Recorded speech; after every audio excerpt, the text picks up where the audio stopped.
नमस्कार दोस्तों, आज मैं आपको संतान सप्तमी की कथा सुनाती हूँ। तो चलिए कथा शुरू करते हैं। संतान सप्तमी व्रत भाद्रपद मास के शुक्ल पक्ष की सप्तमी तिथि को मनाई जाती है। आम तौर पर यह त्योहार राधाष्टमी से एक दिन पहले किया जाता है।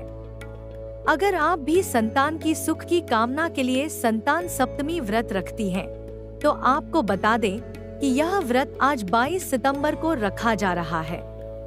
इस व्रत में पूरे दिन व्रत रखते हैं और शाम के समय व्रत कथा पढ़ते हैं और विवाहित महिलाएं सूर्योदय से पहले ही स्नानादि करके भगवान शिव व माता पार्वती का कुमकुम अक्षत से पूजन करती हैं।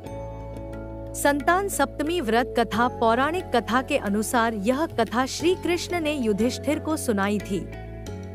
उन्होंने बताया कि एक बार मथुरा में लोमश ऋषि आए थे। देवकी और वासुदेव ने उनकी सेवा की। उनकी सेवा से ऋषि लोमेश बहुत प्रसन्न हुए।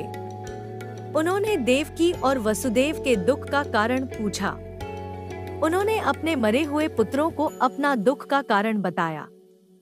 इस पर लोमेश ऋषि ने उन्हें कंस द्वारा मारे गए पुत्रों के शोक से उबरने का एक अच्छा उपाय बताया।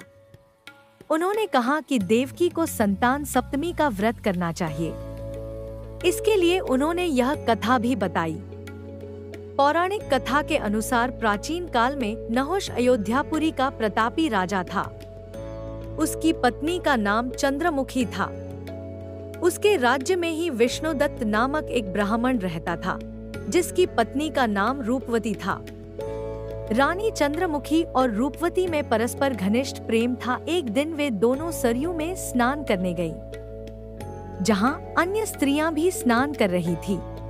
उन स्त्रियों ने वहीं पार्वती शिव की प्रतिमा बनाकर विधिपूर्वक उनका पूजन किया।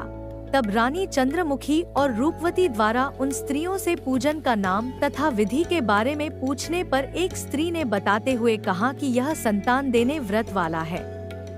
इस व्रत की बारे में सुनकर रानी चंद्रमुखी और रूपवती ने भी इस व्रत को जीवन पर्यंत करने का संकल्प किया और शिवजी के नाम का डोरा बांध लिया। लेकिन घर पहुंचने पर वे अपने संकल्प को भूल गईं, जिसके कारण मृत्यु के पश्चात रानी वानरी और ब्राह्मणी मुर्गी की योनि में पैदा हुई।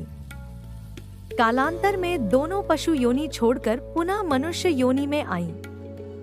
चंद्रमुखी मथुरा के राजा पृथ्वीनाथ की रानी बनी और रूपवती ने फिर एक ब्राह्मण के घर जन्म लिया। इस जन्म में ईश्वरी नाम से रानी और भूषणा नाम से ब्राह्मणी जानी गई। राजपुरोहित अग्निमुखी के साथ भूषणा का विवाह हुआ। उन दोनों में इस जन्म में भी बड़ा प्रेम हो गया। पूर्व जन्म में व्रत भूलने के कारण इस जन्म में भी रानी की कोई संतान नहीं हुई, जबकि व्रत को भूषणा ने अब भी याद रखा था, जिसके कारण उसने सुंदर और स्वस्थ 8 पुत्रों ने जन्म दिया।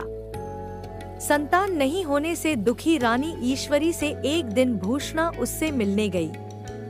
इस पर रानी के मन में भूषणा को लेकर ईर्ष्या पैदा हो गई और उसने उसके बच्चों को मारने का प्रयास किया। के प्रभाव से मेरे पुत्रों को आप चाहकर भी न मार सकी। भूषणा के मुख से सारी बात जानने के बाद रानी ईश्वरी ने भी संतान सुख देने वाला यह व्रत विधिपूर्वक रखा। तब व्रत के प्रभाव से रानी गर्भवती हुई और एक सुंदर बालक को जन्म दिया। उसी समय से यह व्रत पुत्र प्राप्ति के साथ ही संतान की रक्षा के लिए प्रचलित है।